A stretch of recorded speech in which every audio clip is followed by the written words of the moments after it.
안녕하세요, 동포 여러분. KBS 한민족방송 보고 싶은 얼굴 그리운 목소리 이소연입니다. 이 중국의 동북 삼성 동포들이 가장 좋아하는 음식 중에 하나가 바로 꿔바로우라고 합니다. 겉은 바삭하고 속은 촉촉한 이 꿔바로우.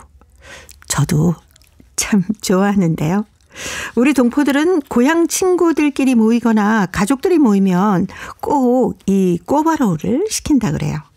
바삭하게 튀긴 고기에다 새콤한 소스가 뿌려진 꿔바로우 한 접시 시켜놓고 고향 얘기하면서 웃고 떠들다 보면은 시간 가는 줄도 모르고요. 고향에 대한 그리움도 아마 달래지겠죠. 그러니까 동포들에게 이 꿔바로우는 고향 그 자체다, 이렇게 얘기할 수 있지 않을까요? 자, 오늘도 꿔바로우처럼 바삭하고 새콤하고 달콤한 하루 만들어 가시기 바랍니다. 자, 침을 꿀꺽 삼키면서 에이티의 노래 첫 곡으로 준비했습니다. 달콤한 나의 도시.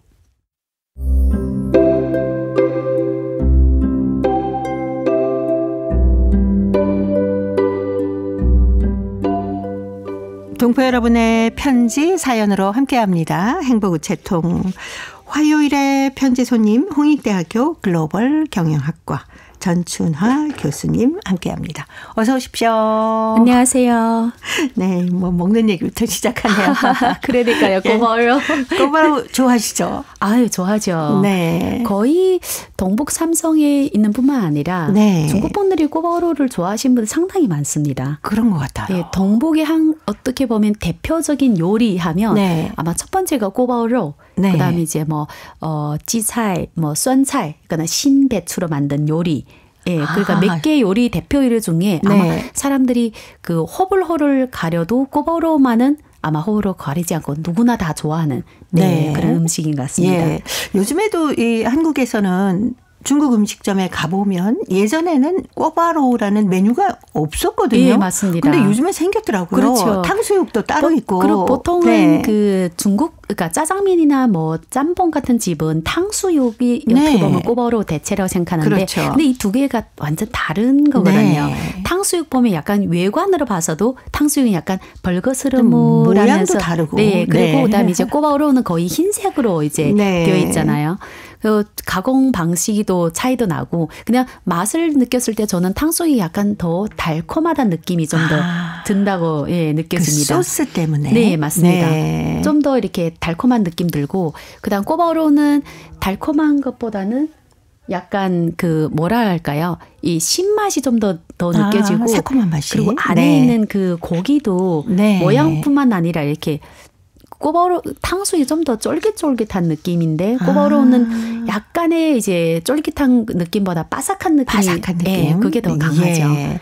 보통 탕수육은 이렇게 손가락 굵기처럼 가느다랗게 네, 고기를 썰어서 맞습니다. 튀기지 않습니까? 네. 근데 꿔바로우는 보면 좀 넓게 집집마다 다르지만 좀 넓적한 네, 스타일이어서 이거 뭐 고구마 튀김인가? 그리고 좀 밖에 입힌 이것도 탕수육은 네. 약간 젖어 있는 그런 느낌이라면, 네. 꿔바로우는 거는 바삭한 느낌에다가 그렇죠. 소스를 보니까 아마 일반적으로 이제 단 음식을, 북방은 단 음식보다 약간 짠 음식이나 네. 약간 이렇게 바삭한 거를 좀 더 익숙되어 있으니까 네네네. 꿔바로우가 더 많이 시켜 먹는 것 같아요. 예. 저희들이 밖에 나갔을 때. 그렇죠. 네. 예. 저도 가끔 이제 중국 음식점에 가면은 이 꿔바로우를 시켜서 먹는데, 보니까 겉을 약간 찹쌀가루를 묻혔나 뭐 할 정도로 예. 굉장히 바삭바삭하더라고요. 맞습니다.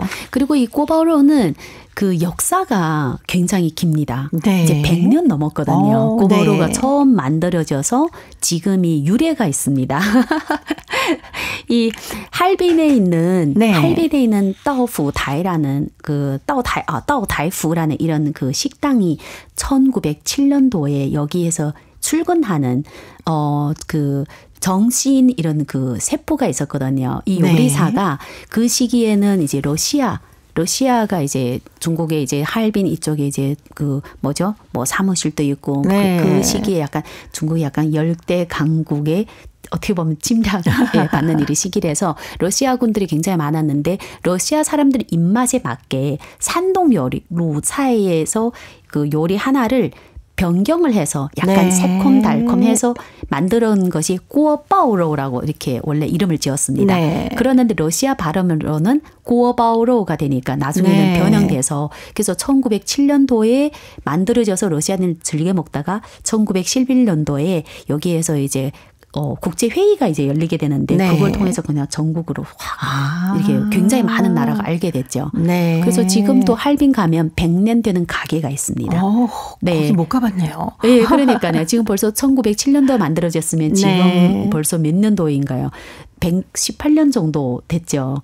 네, 그래서 혹시 다음에 기회 되면 그 집까지 한번 맛보세요. 할빈 가면 들려봐야겠습니다. 네. 자, 오늘 행복우체통의 편지 사연이 러시아 여행이라고 하셨어요. 아, 네, 맞습니다. 러시아 여행을 다녀오신 분의 편지가 있습니다. 중국 길림성 연길시 천광일 씨가 러시아 여행이라는 글을 보내오셨어요.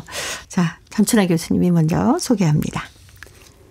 며칠 전 우리 양주는 더 늙기 전 아직은 남들이 뒤를 따라다닐 수 있을 적에 다녀야겠다는 생각으로 러시아 울라지보스토크로 2박 3일 여행을 다녀왔다. 그날 아침 일찍 연길에서 고속열차로 반시간 푼이 달려 훈춘서역에 이르렀는데 일색 조선족 로인들로 된 우리 여행그룹 16명은 그곳에서 직교한 뒤 다른 여행그룹과 합류하여 여행버스에 올라 약 20분 달려 훈춘 장릉자 중로 통상구에 도착했다.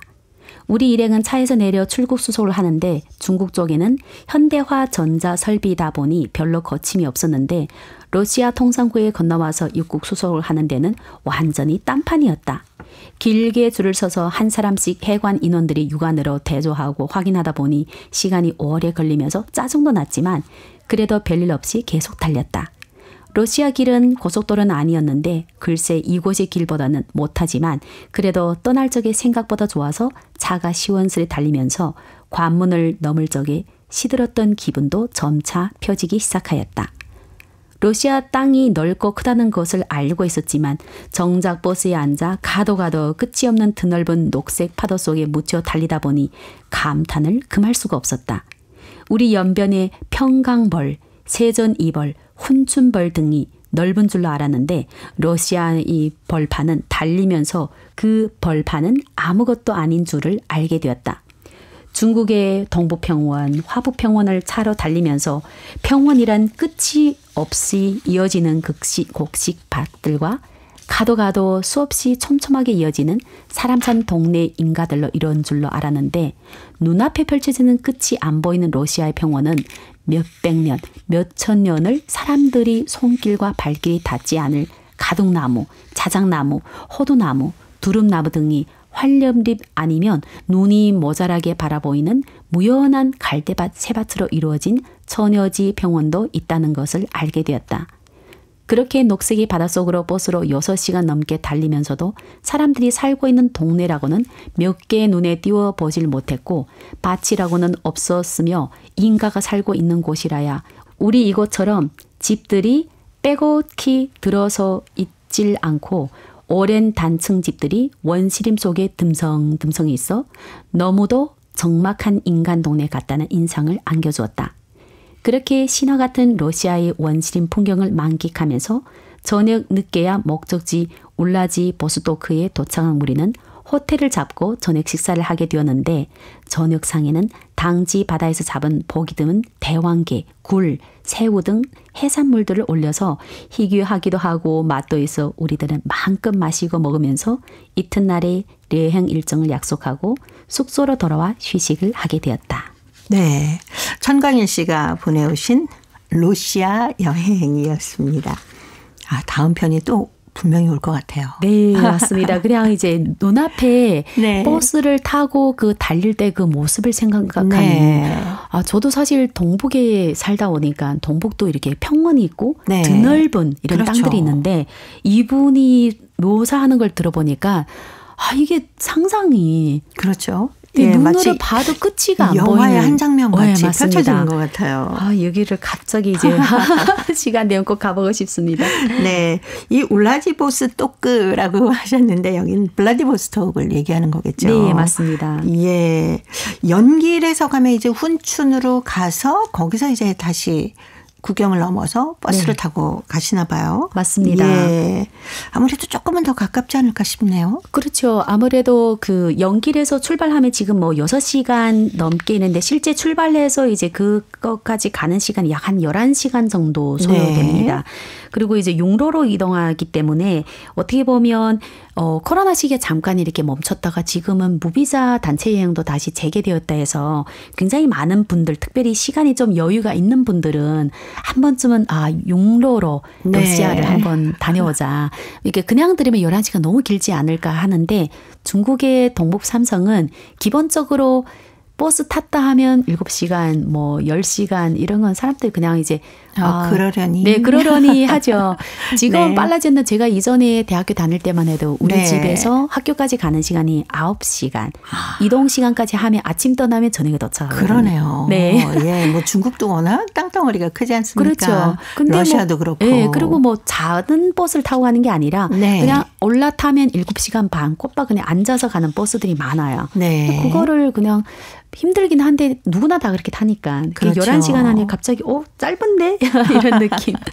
예. 네. 근데 중국도 요즘에는 고속열차가 굉장히 많이 발달돼 있던데요. 네, 맞습니다. 근데 고속열차가 모든 것이 다 있는 것이 아니라 예를 들어서 이제 남쪽으로 북경, 뭐 연길에서 장춘 가거나 연길에서 심양이나 북경으로 네. 가는 버스는 고속열차가 되어 있고 뒤에 뭐 위로 가는 버스가 물론 이제 고속열차다 하지만 가끔은 이제 다른 열차가 배차 시간 때문에 네. 또 늦어지는 그러니까 약간의 사람들이 더 많이 살고 교통이 편리한 곳은 그렇죠. 고속열차가 더 많이 배치되어 있고 네. 러시아 같은 경우에는 고속열차다기보다는 약간 여행하는 네. 그래서 아마 고속열차는 아니고 그냥 어떻게 보면 그 편안하게 구경도 네. 하면서 근데 문제는 몇 시간 동안 계속 풍경만 본다는 그런 점이 이제 좀 힘든 그렇죠. 거죠. 네. 네. 근데 아까 꼬바로우 얘기할 때도 할빈 네. 얘기를 하셨는데 할빈에 제가 갔었잖아요. 네. 왜 우리 이제 시상식도 하고 네. 공연도 하고 그랬었는데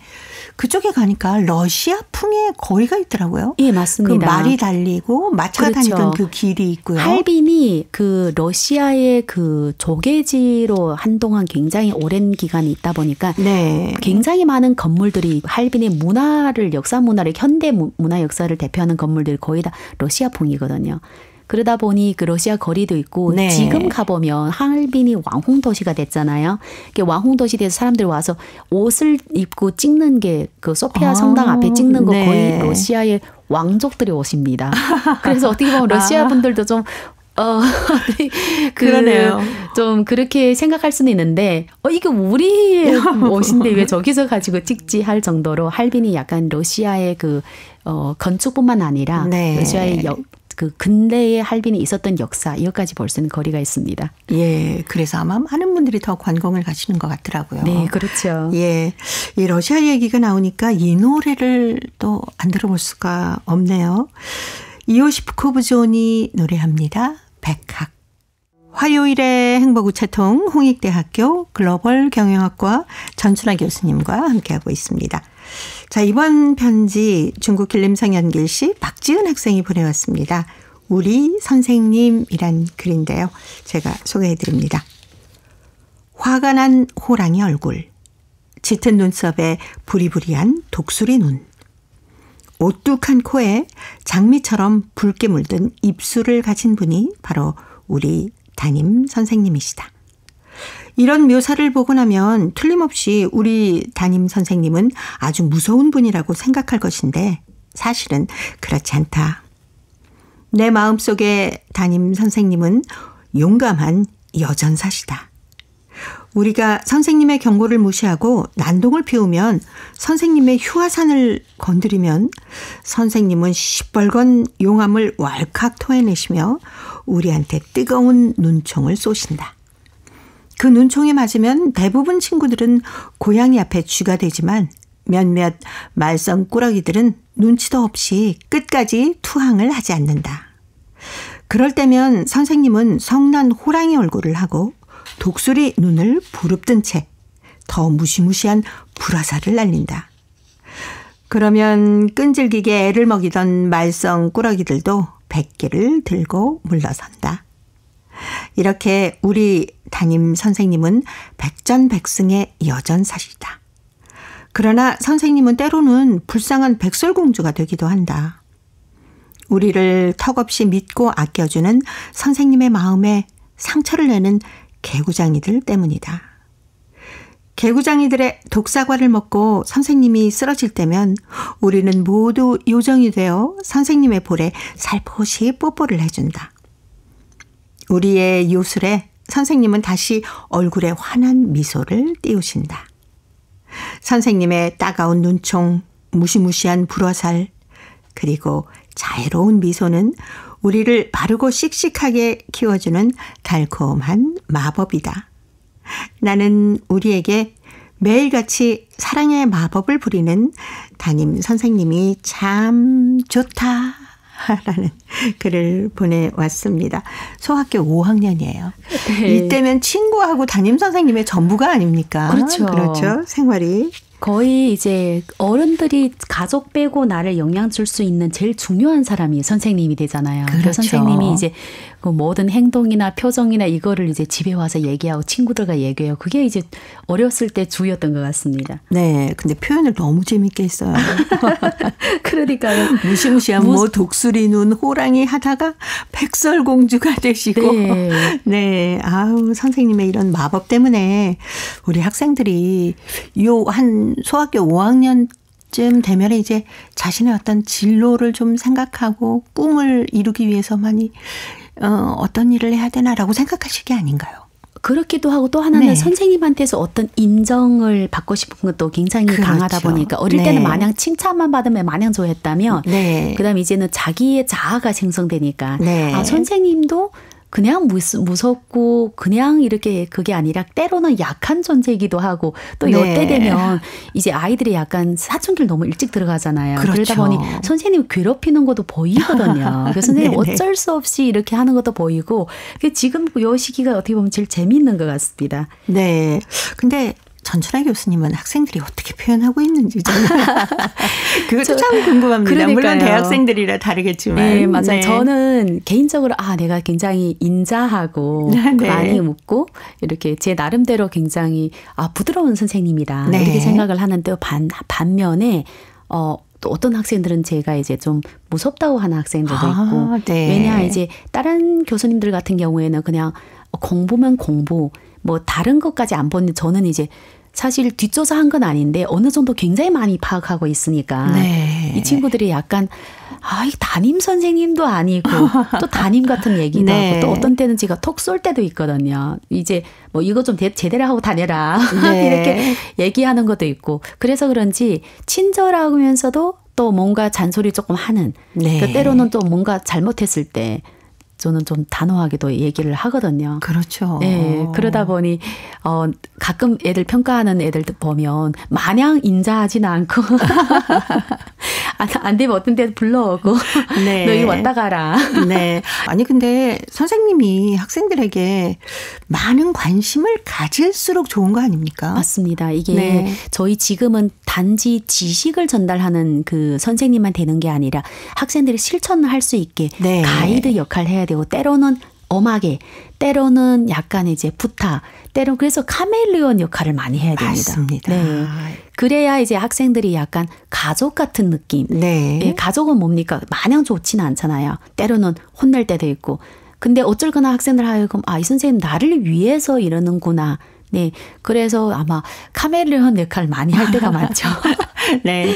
아마 학생들이 우리 전춘아 교수님하고 생각하면 그때 그렇게 해주신 게 나한테는 정말 피와 살이 됐구나 하고 졸업하면 깨달을 거예요. 아마 나중에 어른 되면 그러지 않을까. 그렇게 하길 바라겠습니다. 네. 자, 오늘 홍익대 글로벌 경영학과 전춘아 교수님 다음 주에 뵐게요.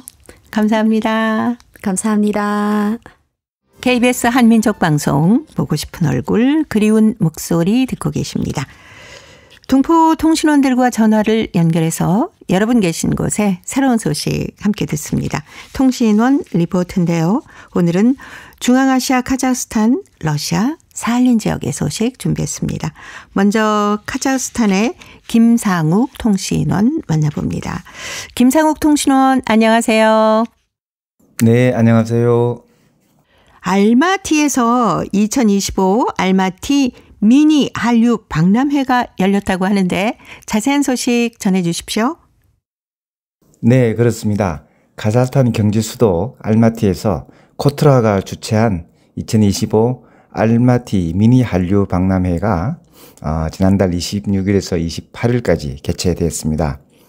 이번 한류 박람회는 국내 중소기업의 CIS 시장 진출을 지원하기 위한 행사로 올해 코트라 CIS 지역 사업 중 최대 규모 행사라고 코트라는 밝혔습니다. 한류 콘텐츠를 활용해 우리 소비재 서비스 기업의 해외 진출을 지원하는 우리나라 대표 해외 종합 박람회입니다. 2010년 태국 방콕에서 처음 개최된 이후 올해 알마티 행사는 24번째로 열렸습니다. 올해부터 개최 지역과 횟수를 연 1회에서 3회로 확대하고 대형 공연 중심에서 중소형 현지 이벤트와 연계한 미니 한류 박람회 형식으로 운영해 B2C 판촉점과 B2B 상담회를 병행 진행했습니다. 투르슨 마흐무잔 카자흐스탄 뷰티 산업협회장은 한국 화장품에는 천연 성분이 많이 함유되어 있고 아시안 피부 타입에 맞게 설계되어 현지인들에게 매우 인기가 높으며 가격과 품질이 최적의 균형을 이루고 있어 수요가 높다고 평가했습니다.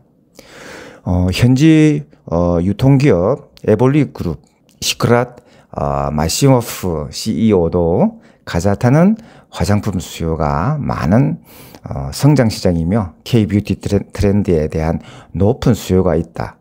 다만 경쟁이 심하고 불법 수입 가격 통제 집행이 어렵고 또 러시아 우크라이나 전쟁 영향으로 물류 및 통관 배송이 약 한 달로 지연되는 이런 점, 그리고 또 온도에 민감한 운송 그리고 인증 지연 등의 리스크도 있다라고 말을 했고요. 따라서 해당 분야 경험이 풍부한 신뢰할 만한 현지 파트너를 확보해야 한다라고 조언을 하기도 했습니다. 현재 카자흐스탄은 우리나라의 CIS 지역 핵심 파트너이자 중앙아시아 최대 교역국입니다. 박람회는 현지에서 인기 높은 한국 대중문화를 기반으로 K 중소기업의 브랜드 인지도를 높이고 시장 진입을 촉진하기 위해 추진이 되었습니다.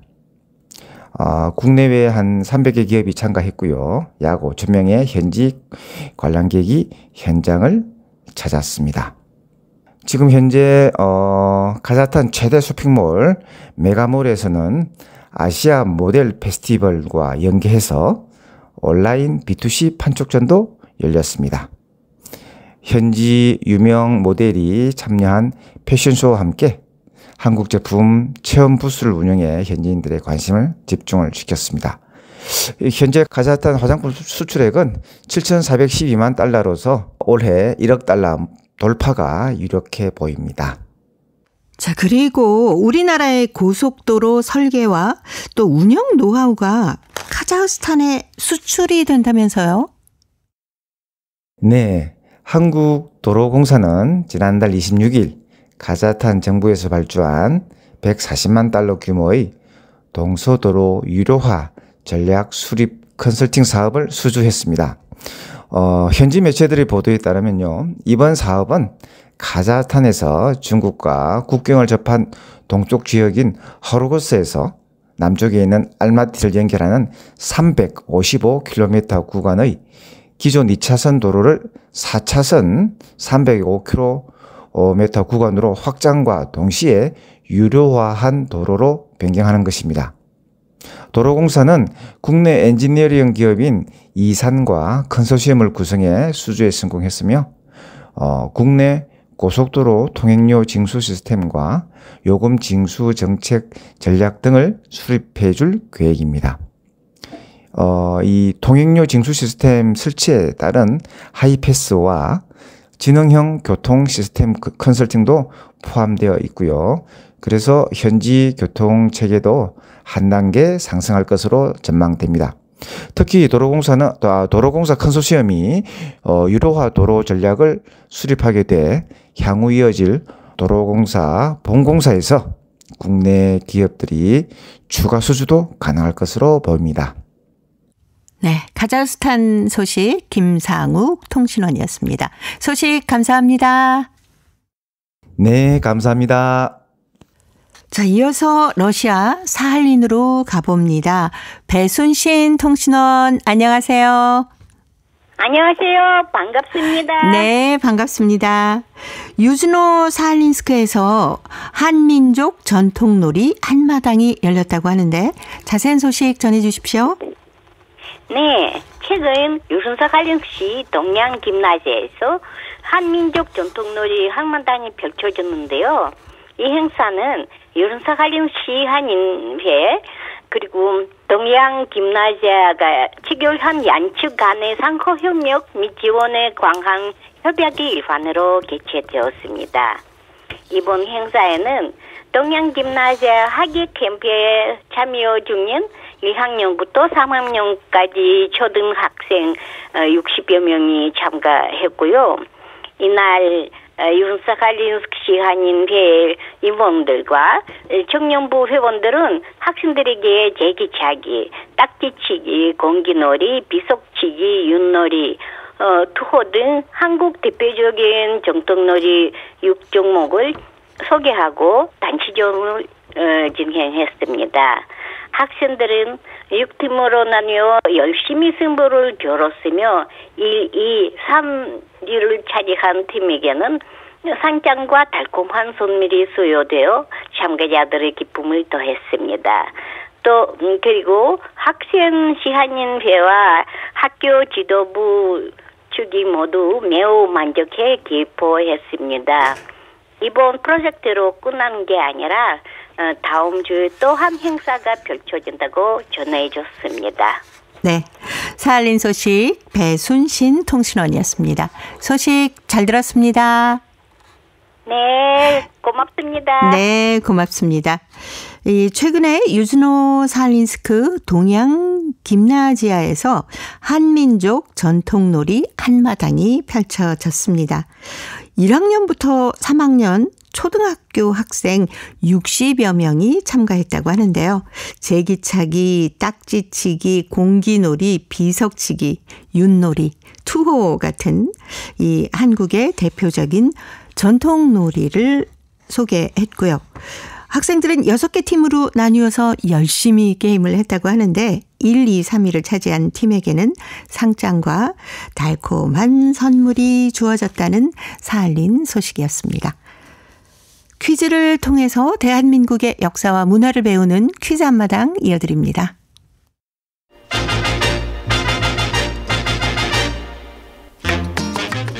동포 여러분과 퀴즈로 하나 되는 시간. 퀴즈 한마당.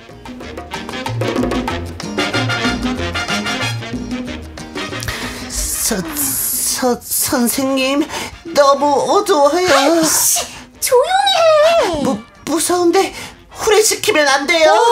안 돼. 불빛이 있으면 이것을 볼 수가 없어. 아이, 선생님이 수업 시간에 얘기했잖아. 너 잤지? 조금 있으면 어둠에 익숙해질 거야. 조용히 기다려보자. 네, 선생님. 선생님, 저기 불빛이 보여요. 그건 가로등 불빛이야. 그래요? 저기도 가로등 불빛이에요? 이것이다. 정말요? 어디요? 저기.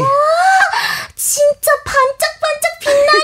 이거 완전 나같잖아. 꼭 별빛 같지? 네, 너무 예뻐요. 와, 이걸 실제로 보다니. 선생님, 이게 제 손에 앉았어요. 정말이네. 왜 나한텐 안 오는 거야? 나도 갖고 싶은데. 오다 주웠다. 너 가져. 없잖아. 자, 여기 봐. 여기 잔뜩 있어. 이것도 빛나고 하늘의 별도 빛나고 너희들은 더 빛난다. 선생님도 빛이 나요. 얼굴이 반짝반짝. 지성이세요? 야, 참. 선생님한테.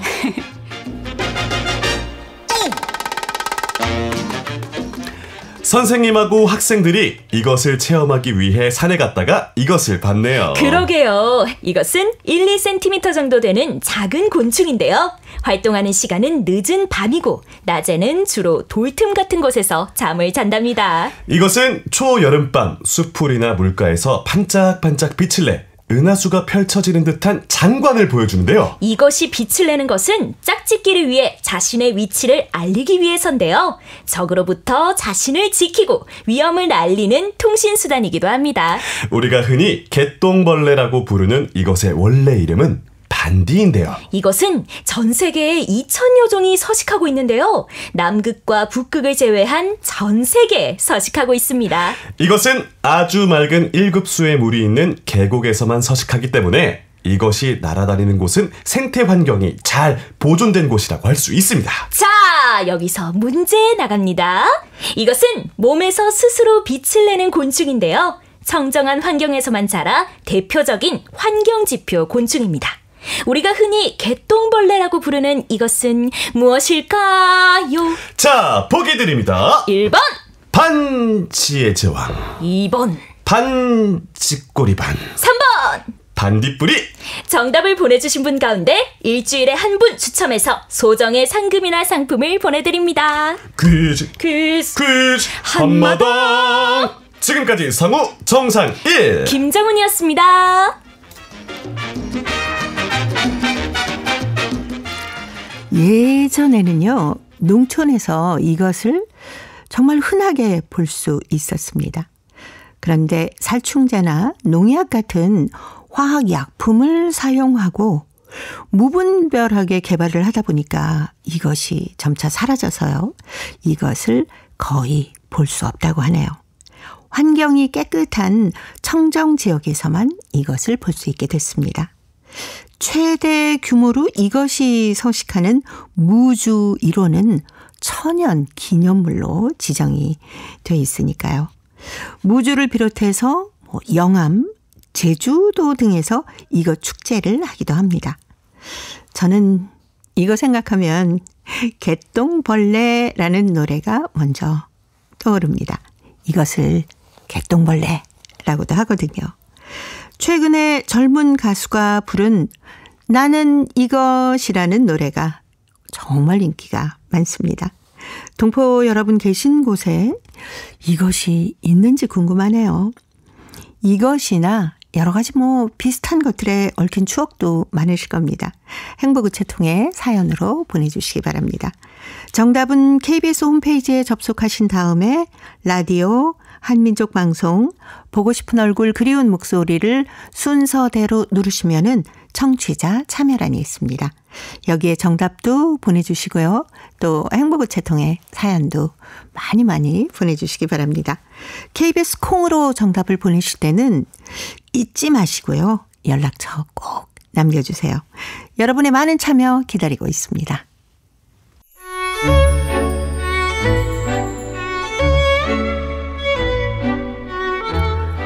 고려인들의 역사를 재조명하고 그들의 삶의 애환을 살펴보는 시간, 고려인 이야기. 오늘도 동국대학교 대외교류연구원 홍웅호 교수님 함께하겠습니다. 어서 오십시오. 네, 안녕하세요. 진짜 이제 완연한 한여름입니다. 중앙아시아 지역의 여름 날씨는 어떤가요? 정말 덥습니다. 저쪽 북쪽에 있는데도 그렇게 더운가요? 북쪽이라고 표현하기보다는 네. 특히 카자흐스탄 이런 지역은 이제 네. 스텝 지역이라 특히 여름에 되면 네. 햇빛에 나오면 정말 덥고요. 그런데 그래도 사람 사는 곳이라 네. 거기에는 습도가 낮아서 이 그늘에 들어가면 예, 좀 시원하겠네요. 서늘한 게 시원한 게 좋더라고요. 예. 겨울에는 그래도 저희 갔을 때 좀 추웠던 기억이 있어요. 그럼요. 그 네. 겨울에는 정말로 또 춥습니다. 굉장히 추워요, 정말. 그런데 네. 앞에서 제가 습도 이야기를 말씀드렸는데 네. 여기 겨울에도 이 습도가 별로 없어서 한국에 왜 살을 에이는 듯한 뭐 파고드는 추위 이런 추위하고는 좀 다르죠. 그래서 네. 따뜻하게 입고 있으면 네. 그나마 이 추위는 우리가 느끼는 것보다는 그렇군요. 좀 약하죠. 예. 지난 시간에 저희가 고려인들의 마을 구조, 생활 방식 얘기를 쭉 나눴는데 아직도 이제 좀 난방을 온돌로 하는 곳이 있다라는 말씀까지 해 주셨지 않습니까? 네네. 지금은 거의 뭐 러시아식 난방을 하고 계시죠? 그렇죠. 거의 네. 대부분 이제 러시아식 그 난방, 라디에이터죠. 네. 뭐 러시아말로 아따블레니에라고 하는 건데, 벽에 이 히터를 해가지고 하고 있죠. 지금은요. 예. 그 보면은 굉장히 좀 낭만적이다라고 저희가 볼 땐 그렇습니다만은 그게 난방이 좀 충분히 되나요? 공기는 따뜻한데요. 네. 좀 바닥이 난방이 안 되다 보니까 네. 한국 사람들은 그래도 이렇게 탁 누우면 등이 좀 따스고 뭐 그쵸, 이래야만이 아이고, 시원하다. 예, 그런 표현을 하는데 그런 면에서 보면 온돌식의 난방 구조는 네. 예전 고려인들이 살았던 그런 곳에 일부 남아있고 거의 네. 대부분은 없다고 볼 수가 있습니다. 그렇군요.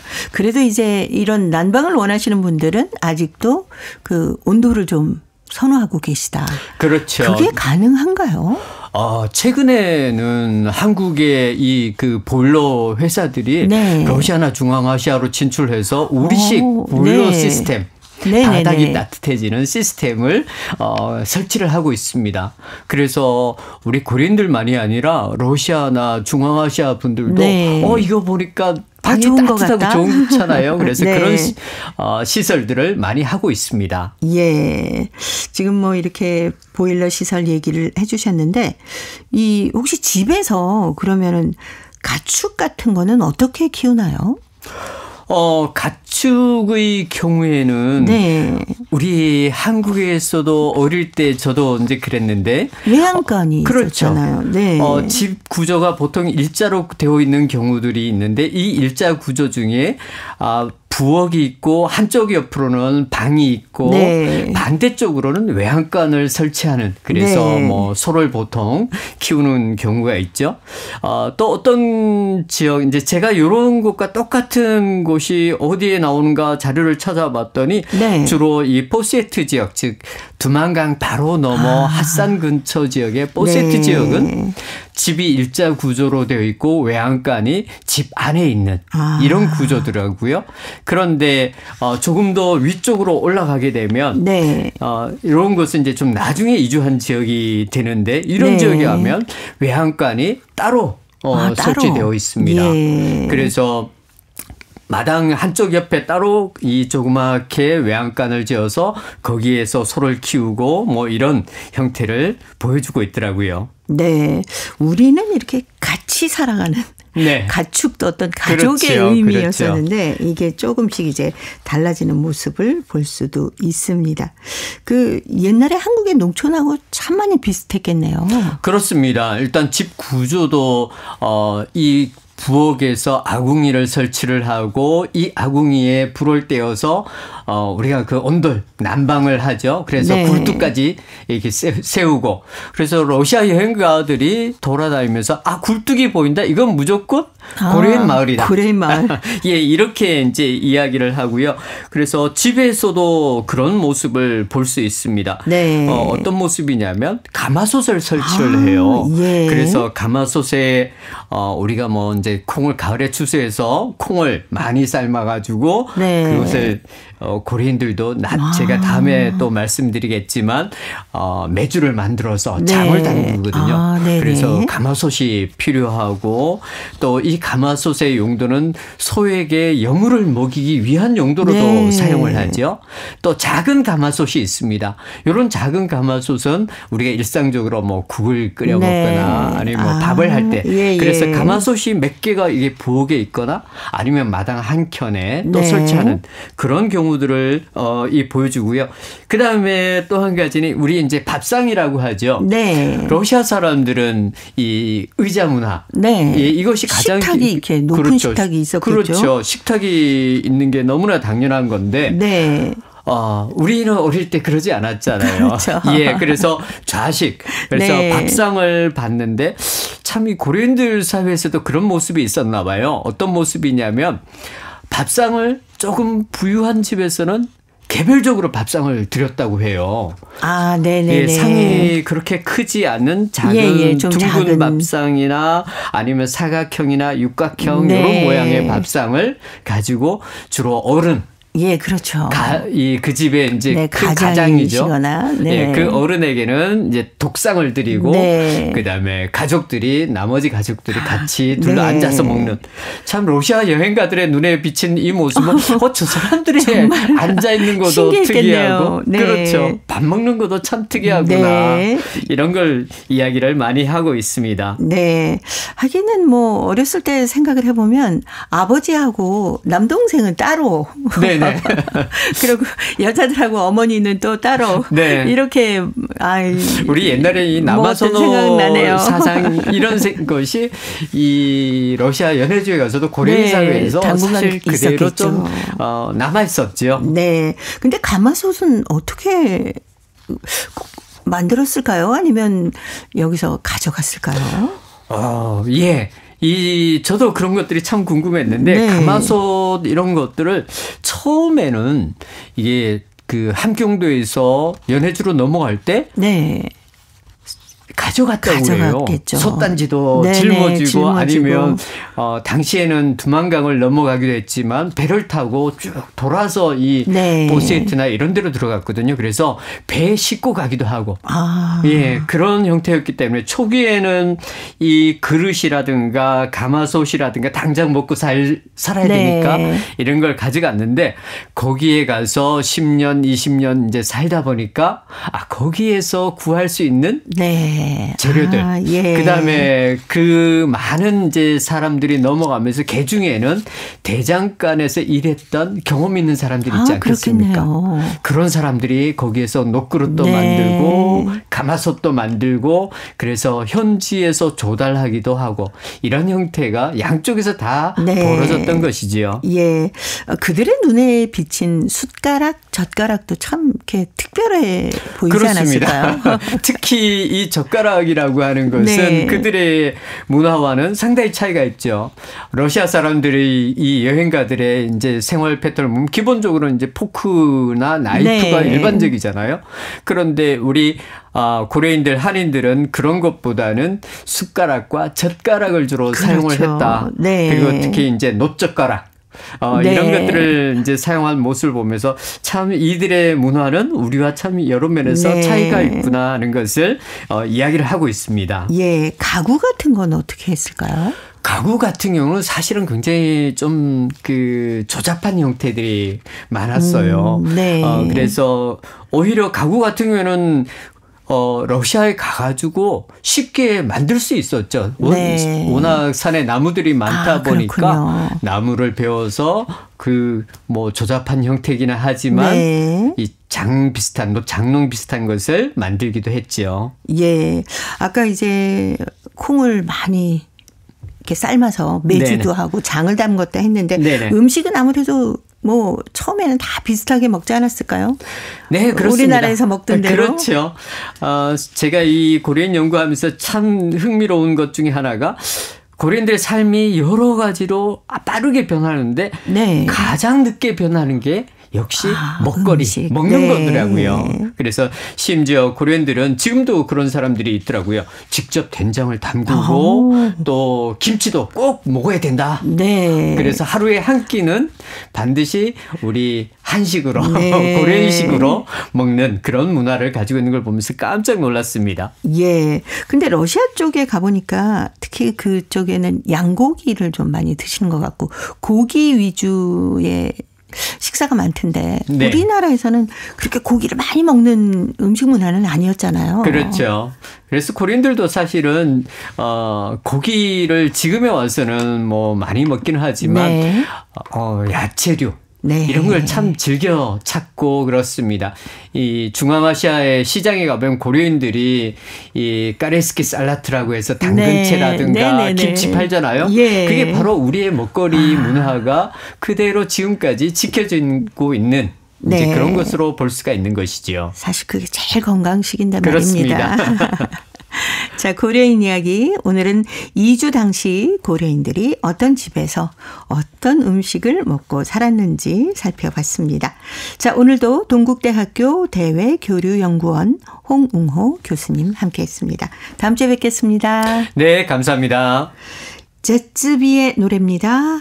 너와의 모든 지금. 자, 이 노래 들으면서 저도 인사드립니다. 함께해 주신 동포 여러분 고맙습니다.